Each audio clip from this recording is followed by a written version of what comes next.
Ladies and gentlemen, we are back with another episode of the Mitchell Hour. I have a special guest, my wife Latoya. Say what's up to the people. Hey, everybody, what's up? All right.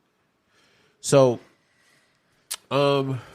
it's a couple of things that I want to react to. First, it's this video. Let me see. Yo, marriage is not a death sentence, but it is about dying daily in order to love your spouse well. Do yourself a favor. Don't live for marriage while you're single if you're not willing to die daily to the person you said I do to. A big part of this Christian life is about sanctification, about continually being conformed into the image of Jesus Christ. Know that God is going to use people to help do that, to stretch you, to test you, and to stress you. There's no greater example of that than in marriage, when a person has close proximity to you, can see all your flaws, all your sins, all your shortcomings, and you can see all of theirs. I know we won't love in our marriage, and that's understandable, but know that we need failure too. And the reason why is because if God gave us a spouse that met our every condition, we will never learn how to love unconditionally. So, react. I mean, I agree, because it may be something about you that you don't even know that your spouse sees, and your spouse points it out. And, at first, you're a little defensive, like, what are you talking about? But then as time goes on, you start to realize what that spouse is talking about. And not that, it should be done out of love, not, being mean or anything. But, to have a spouse point it out to you, and it's done out of love, then that's the starting point for you to try to change, whatever it is, and work together. That's how I feel, and a marriage is, I've always heard the term a marriage is 50-50. But I actually heard this woman break it down. She said, it's not 50-50. And the guy that was talking to me said, well, what do you mean? And she said, no, it's 100. She's like, you both are one. And that's, you guys came together. So therefore, it's marriage is not 50-50. It's 100%. And I never heard it broken down like that before. And what do you think? Do you think it's 50-50 or you think it's 100%? I think a perfect marriage, it would be 100-100. Right. Yeah.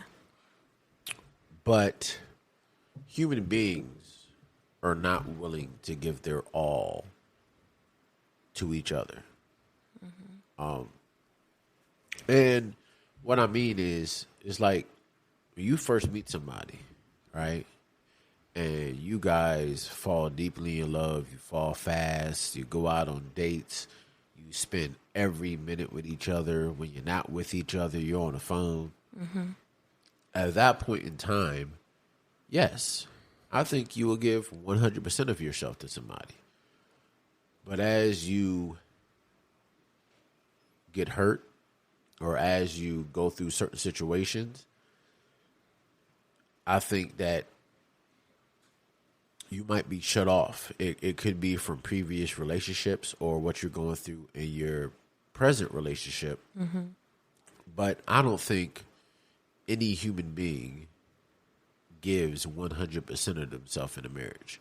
I used to, and I've said that before. Maybe you don't remember, but I said a perfect marriage, it should be 100-100. But there's no such thing as a perfect marriage. Everybody falls short. People cheat, people lie, people do certain things. And I was having a conversation with a friend of mine earlier. And, we were just talking about cheating and different things that finances, different things that can end a marriage. And I asked him a question. I said, do human beings know what love is? And he's like, well, what do you mean? I said, well, you could be married and your wife cheats on you or you cheat on your wife, but you say, I love you. That was just a fling. I don't really care about them. It was purely physical. But my thing is, if you really love somebody and you know what you're doing is wrong, do you really love somebody? Can you really cheat on somebody and then say that you love them?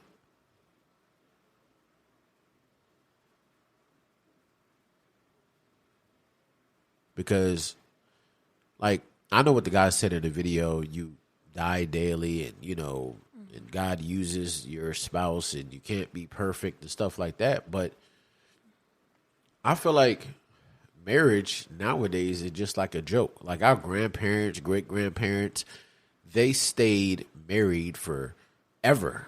They died, being together 50, 60, 70 years. And I don't think it's like that anymore. I don't think that people take marriage serious. I don't think people take love serious. I think people just throw around the word, and I think people just get married because they feel like that's what you're supposed to do. And love actually should be validated when you're a child, because and you should be given some type of example of what a healthy marriage looks like. Yes, there's going to be disagreements. Yes, there's going to be arguments. But what I mean by love is for you, not talking about you, but in general, for a person, that those parents need to show that child what love is, and also say and show that to them. Hey, I love you. Sit down, have a conversation, do whatever, but they should have an example of what love is. Not what they think it is, but what it is. Because there's a difference. But we as human beings, do we really know the definition of we know the definition of the word love, but is any human being willing to give all of themselves? And when you love somebody, I guess what I'm saying is when you love somebody, like, for instance, my children, right? When people have kids, that's a part of them. They love their kids unconditionally, right? But then you look at it and you're just like, I want to do everything in my power to protect these kids from harm, everything. I would never do anything to hurt my kids, right? That's pure, unadulterated love. But I think when it's two adults dealing with each other, I think that's where the love becomes like kind of blurred a little bit, because human beings are going to hurt people. They're going to hurt another person. I would never hurt my kids. I love them and I know they love me. But then like I said, I think when it gets to adults, between two adults supposed to be loving each other, I don't really know if that's a thing anymore, honestly. Well, yeah, because marriage is not really valued like it used to be when our grandparents were coming up and our parents were coming up. They stayed together forever. No matter what happened, no matter what they went through, they stayed together. And sometimes, they would, your granddaddy would go out and might have a kid somewhere else that you don't know about. You know what I'm saying? Which is not a good thing, but people just stayed together. But I think like now it's cool to cheat on your spouse. It's cool to be for the streets, And like I said, I know some people right now that are younger than me that got married just to say they got married. Didn't really love the person. Maybe they did it because the person had their their child. But they were together like less than a year, and he came home and he caught his wife cheating, like literally in the act. And like, if she wasn't happy, if he wasn't happy, why propose to her, and why did she say yes? That's what I'm saying. It's like the word love or my wife is just, or my husband is just used like just like it's nothing. You know what I'm saying? Like, if he's not your husband, don't call him your hubby, your husband. If she's not your wife, don't call her your wife. Say that's your significant other, that is your girlfriend, or that is your boyfriend. Well, and also two things. If you got some trauma, you know that you got trauma, then you need to recognize that and heal from that. Because if you go into a marriage with that trauma, it's not that person's fault. That you haven't learned to heal from that, and all you did was try to sweep it under the rug, and not actually deal with that issue, because you're going to create even more problems now, because you just weren't upfront and honest about, hey, this has been going on. And some people, they don't. And I get that it's hard for some people to talk about some of their issues that they've dealt with and things like that. But, that's what the spouse is there for you to be completely open and honest. And also, if you're not going to do right, if all you're going to do is the same thing you were doing before you got married, before you were dating, don't get married. It's not worth it. And that's why you see a lot of, not just that, but that's why the divorce rate in this country is so high. Because people are not marrying for the right reasons. And two, three, and if you're rushing into a marriage, that's nothing but total disaster waiting. You know what I mean? And that's why it's also good to get counseling, marital counseling, before you get married. Because what you don't want to do is head into this marriage that's supposed to be better for worse, but you both, have unresolved issues, trauma, drama, whatever it may be, So,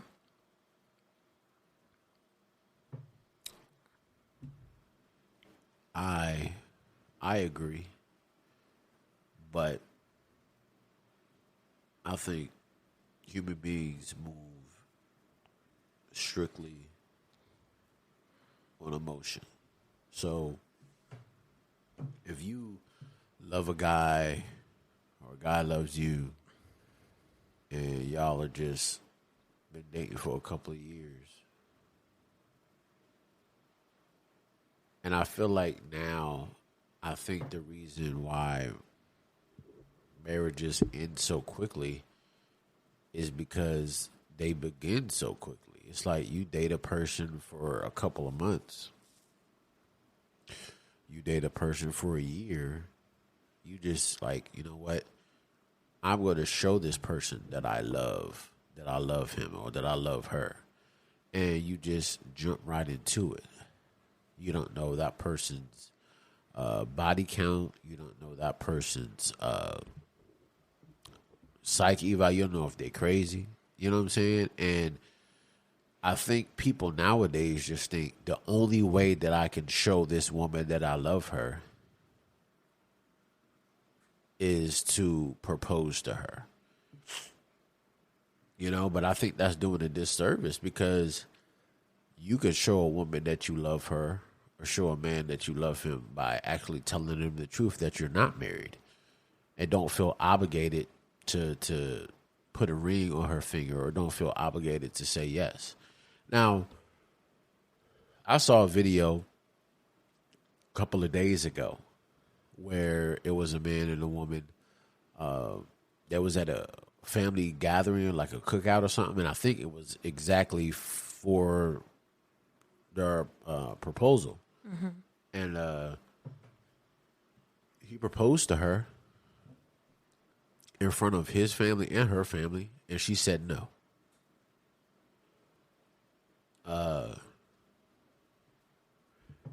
Now, I feel like with talking about real life situations, do you feel like you and I maybe got married a little too early or rushed into the situation, or no?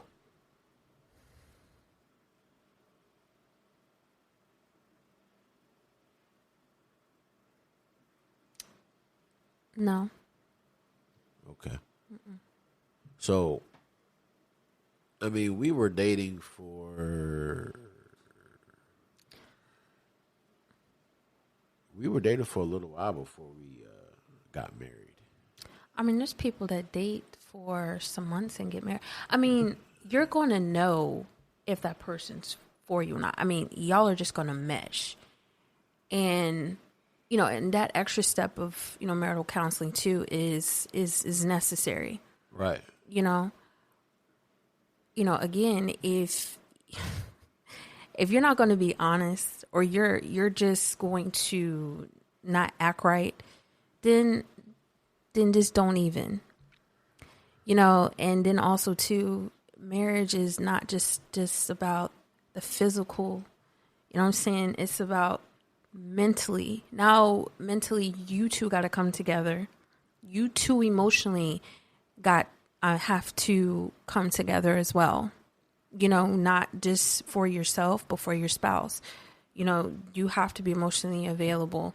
You have to be mentally available. And you have to, you know, physically be there. Because it takes more than just, you know, the physical part, you know? So, people, again, you know, they just don't value marriage because they don't take the time to get to know the person. And then that's also a conversation to make sure that that person is ready for marriage, because they're going to tell you, you know, hey, I'm not ready, you know, or yes, I am. No, but also that person needs to be completely honest if they are or not, and not just, oh, I want a ring, I want this big fancy wedding. And that's one thing I never understood. I mean, to each his own. I'm not knocking anybody. It's just that you spend all this money on a wedding, venue, dress, bridesmaids, flowers, dinner, everything. And then 5-6 months later, or maybe even a year later, or maybe even, I don't know, longer, you're divorced, or you're having problems. And now y'all are talking about separating. And well, then that's why, for me, a big lavish wedding, you know, it's really no point. And another thing that I realized that some people do is they put on a facade in front of folks like they're happy, when in fact they're not. Because sooner or later, you know, it's going to be exposed that y'all were never happy in the first beginning.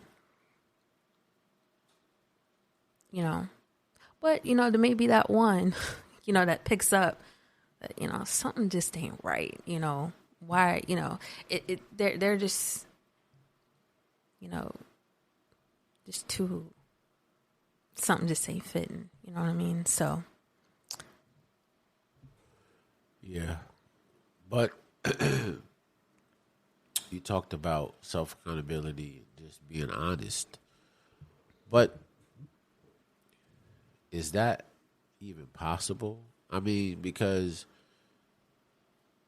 nobody is honest 100% of the time, you know? So it's just like you saying, well, if you don't want to get married, say no. And I said the same thing. But it's just like at that point in time, I think you're more worried about a person's feelings than anything.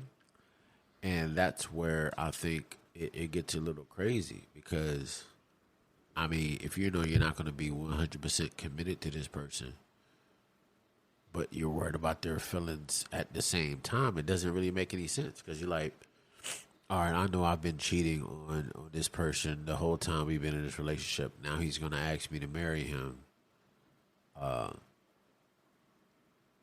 And I'm going to say yes because I don't want to hurt his feelings. But you saying no would probably hurt his feelings. Yes. Or vice versa, whatever. But I think the infidelities and all the different things that you're doing behind his or her back will hurt his feelings more. So that's why the main question that I asked you, can you love somebody and cheat on them?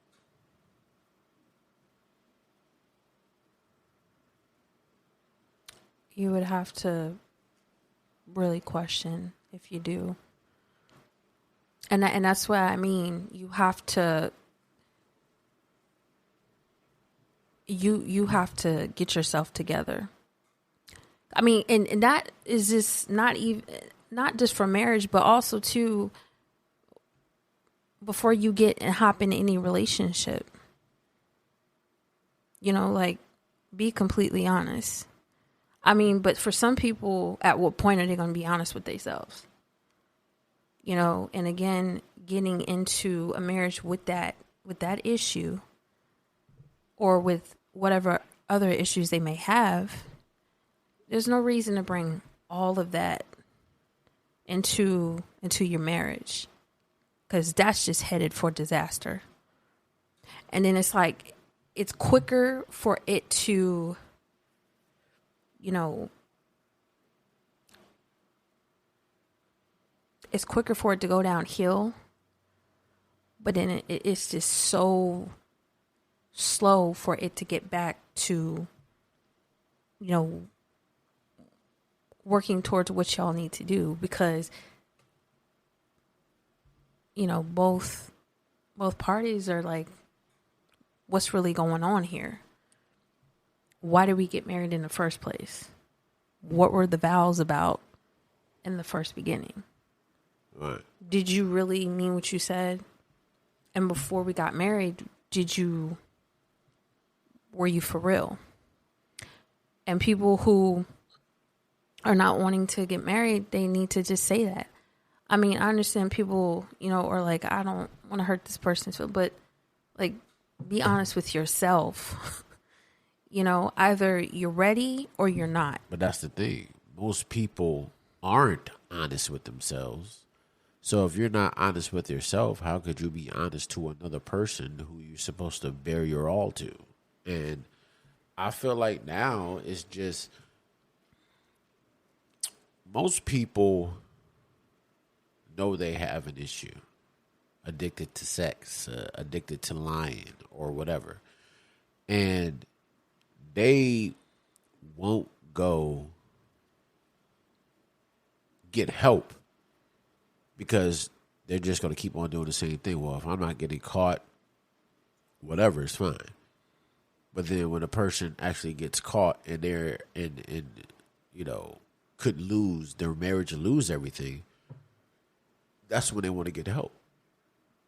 You know, that's why self-accountability is just so strong, because if you realize that you have a problem, go to therapy. If you realize that your marriage is on the rocks, go to marriage therapy, go to marriage counseling. But I feel like the world we live in now is all about social media. It's all about facades. Like you said, people will post all these happy pictures of them and their kids walking around, and like they're so extravagantly happy and everything is so perfect. Mm-hmm. But when at the end of the night, when you log out of Facebook, log out of Instagram, Reddit, wherever you are, you got to face reality. You don't have that validation on Facebook, the likes on Instagram.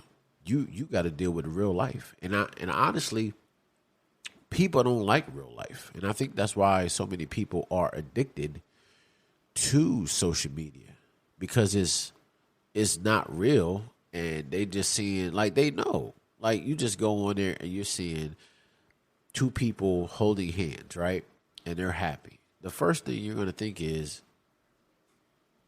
them motherfuckers not that happy. It's a sad thing to say, but I feel like that's what it is. People aren't real with themselves. They're not real with their spouse. We live in a society where a man has, these outrageous expectations of his wife, and the wife has outrageous expectations of a husband, and nobody wants to work together. It's always the other person's fault. And it just gets to a point where, and I think another thing is crazy. Yes, the divorce rate is high. Excuse me. But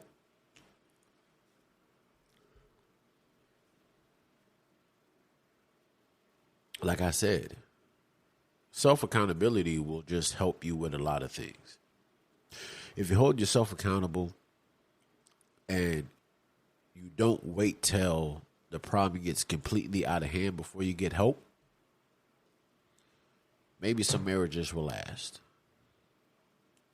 But I think I was always told and always taught and raised,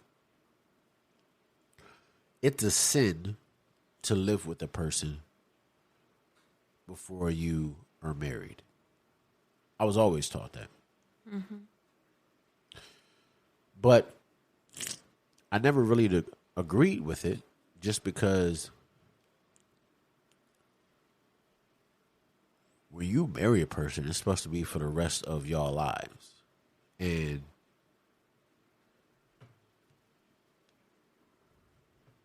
how can I know I want to be with you if I don't? You might be a heavy snorer.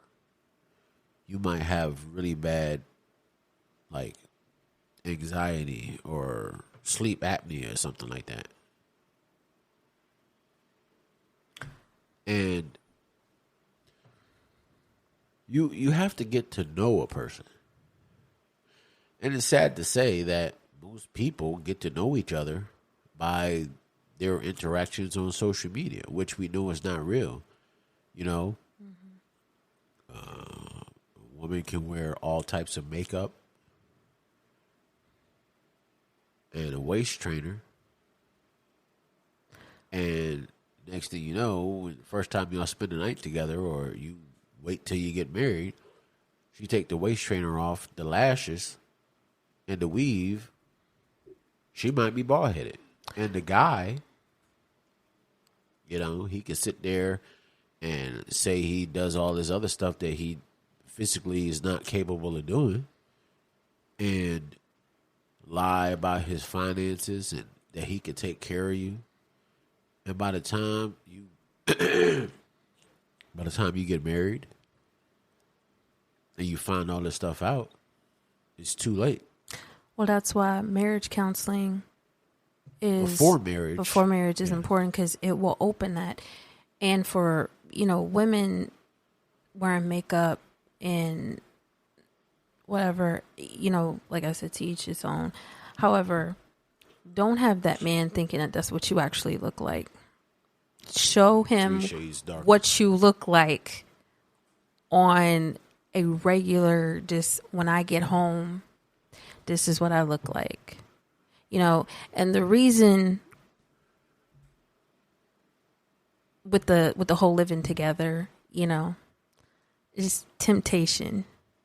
Y'all might wind up having a child or, whatever else before, and then, with having children, that opens up a different avenue now. 'Cause now, okay, if that person wasn't financially stable, You feel like you're obligated. they have to get ready, because, you know, of course, taking care of a child, you have to buy diapers, you have to buy formula, baby food, all of that stuff, clothes, shoes, you know, and then taking into consideration the gas it's going to take you to get the baby to the doctor, you know, and there's times where you're going to be in the ER because it's like, yo, I don't know what's going on with my child. So people just need to be honest about it. You know what I'm saying? And I know that there's folks that haven't, but at some point it ended up blowing up wide open and open up those issues that they weren't ready to talk about or weren't ready to deal with, you know? So why wait for that? And even, you know, if there's a situation that arises, like, communication is so important. Talk. You don't have to yell. You ain't got to scream. You know, just talk. Because all that yelling and that screaming ain't going to solve nothing. Just talk, you know. And that's true. And if, you know, and don't storm out. Don't do that. You leave the house, you going to wind up trying to go somewhere that you don't want to end up. So communicate, talk, you know, be open, you know, and again, be honest with that person. If you're not ready, you're not ready. If you're not going to act right, leave the person alone. Because now what you're opening is them to have trust issues and them to have a whole bunch of other issues that they are not prepared to deal with. So if you're not going to act right, man or woman, then don't get into a relationship, period. And don't get into marriage. Like, don't get married. Get yourself together. Get it together. And do what you do. But leave people alone. And don't spread your toxic foolishness all over the place and feel like everybody has to deal with it. Because it's like a domino effect. You give that toxic behavior off to somebody, then they're going to wind up having issues. And then they're going to wind up spreading it to somebody else. I think this might contradict the whole point that we're making, but then not really. Mm-hmm. So we say it might contradict this point that you should get marriage counseling before you get married. Couples counseling, they call it. Right? Mm-hmm. But... And I know this personally, that this have happened. You go to marriage counseling because some pastors nowadays, they won't marry you unless you come to couples counseling and they see how everything goes, right? But this is the thing. You go to that couples counseling before you get married, right? You go to that pastor and he sees something in you, right? And he says, y'all not ready, right? Because he's saying something, and he's saying that the wife is argumentative or the husband is argumentative. And it could be the simplest thing that they're arguing with each other about. So he would be like, you know, you guys are not ready. The average person, the average couple is going to be like, so what, we argue. I love you, you love me. If this minister is not going to marry us, let's go to somebody else. Or let's just go to the justice of the peace. And they're not going to listen to what that person is saying to them. Mm-hmm.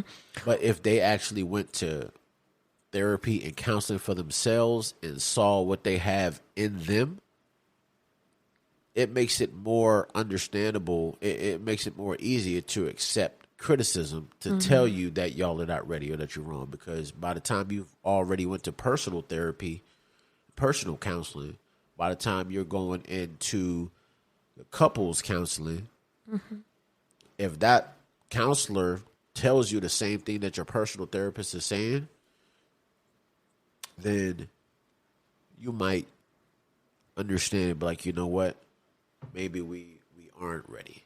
But nowadays, people won't do that.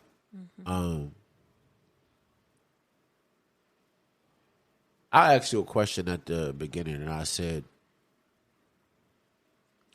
can you love a person if you cheat on them? So to end the podcast, I'm going to say yes. The reason I say yes is because everybody faces temptation, and you just have a weak moment and you cheat, which is horrible to say. I know that, but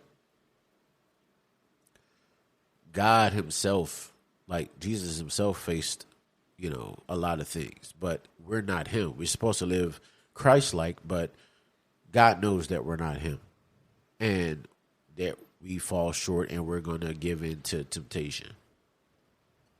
And I think it might be the cheating multiple times, putting your wife or your husband's life in jeopardy by unprotected sex or, whatever. And I think it just gets a little out of hand. I mean, like, personally, I feel like if you cheat on your spouse multiple times, then I think it's just time to hang it up. Personally, one time you gave it to temptation and you felt horrible about it, but I think once it gets to 2, 3, 4 times, 5, 6, whatever, then okay, the first time, okay, mistake. But over and over and over again, there's no way possible that you can love that person. Yeah, I mean, and you're going to get tempted. Like, I get that. Yeah, but given to all the temptation all the time, you can't love a person. But it's what you do. If you are tempted, it's one thing to get tempted and not act on it. But then when you get tempted and you follow through, I mean, and am I saying that there's not a couple out there that this has happened to? I'm sure. But again, like you said,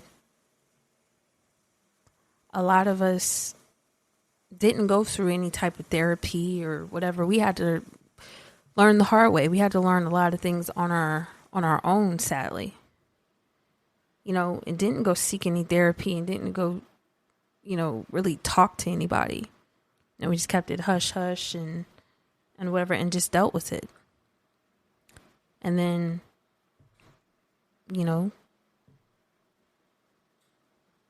now you're in a relationship, and because you haven't dealt with those issues, now you're bringing that into it, and now, just a recipe for disaster, Can you bounce back? Of course. But can you really though? Because if you want to, but no, I don't really think that's true. If you want to, But are you ever really going to trust that person again? Like, let's just say you're married and I cheat on you, or you cheat on me, right? And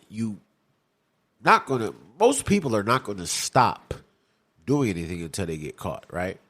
So if a person gets caught and then they feel bad and they stop, the spouse is going to be like, damn, if I caught him or her this time,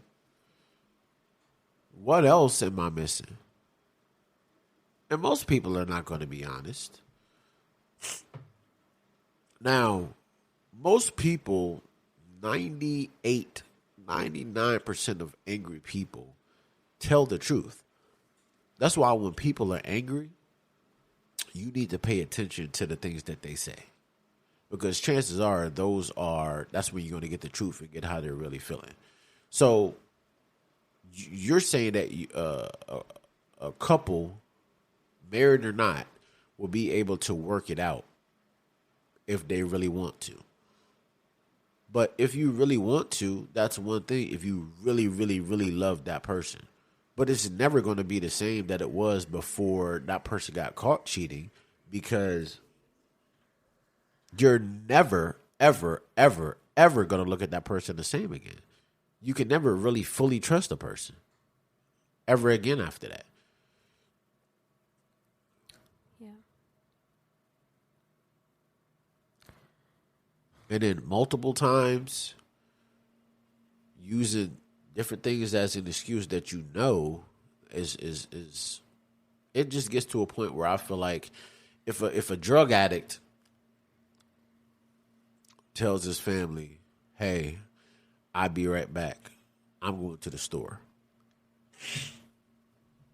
and then he's gone for 3 days, the next time a person says, hey, I'm going to the store, like, you're not going to a store, you're going to do drugs. Mm-hmm. So it's just like if a spouse, a significant other, says, hey, I'm going to see my grandmother, or I'm going to see my best friend, or I'm going out for drinks at work, then, a spouse is just automatically going to call and be like, hey, call their spouse, say, hey, did you make it safely? If you're going to see your grandmother, there's no reason that you shouldn't answer your phone.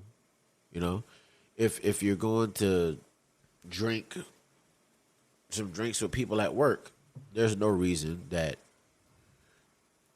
you shouldn't answer the phone. So, person put a tracker on your phone or something, and they see that, oh, okay, this is where you're at. You're at a total different place than where you said you was going to be. And you're just going to automatically, from that point on, just think that person's a liar. And once you think a person's a liar, will you ever look at that person as a truth teller again?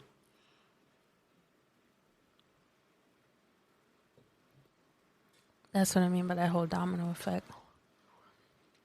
It literally will cause somebody to just not want to trust. They're going to think that every other person is lying to them. Uh-huh. They're going to have their guard up. Uh-huh. They're going to be, just it changes their whole perspective of what a relationship would be. And then once, say that them two don't, of course, are not together, then that puts that other person, if they meet somebody that actually is what they've been needing, they're going to have a problem. Because they're going to be like, are you lying to me? Why didn't you call me when I called you? Uh-huh. And then that person will be like, well, what are you talking about? And it just literally makes a person just feel very guarded. So if they're going to have trust issues in that relationship,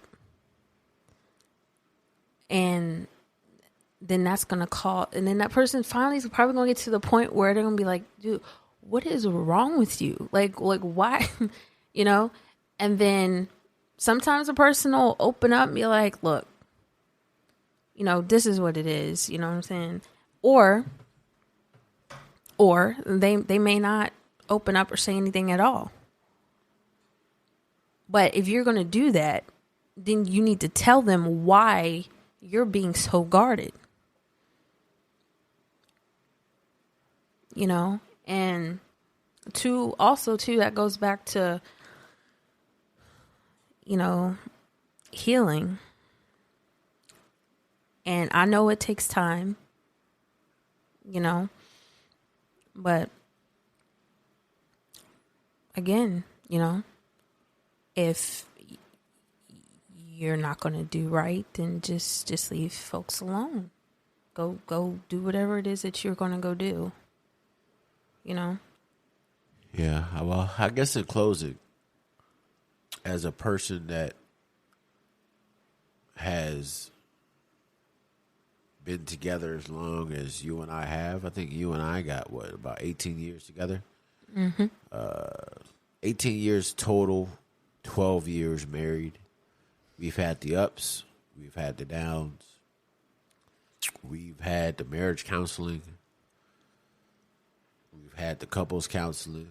I've personally been to therapy myself. Mm-hmm. So, people, if you love the person that you want to propose to, do them a favor. Get counseling. Go to therapy. Mm-hmm. You know you're dealing with trauma from your childhood. You know you're dealing with trauma from a previous relationship. Why bring that excess baggage into a marriage that could possibly end it before it actually gets started? So get counseling, everybody, before and during your marriage. Even if you feel like your marriage is fine, you never know. Read body language. Read the cues that your spouse gives you. So, ladies and gentlemen, we are out of here. Thank you for tuning in. Hit that like button, comment, and subscribe. And until then, be safe.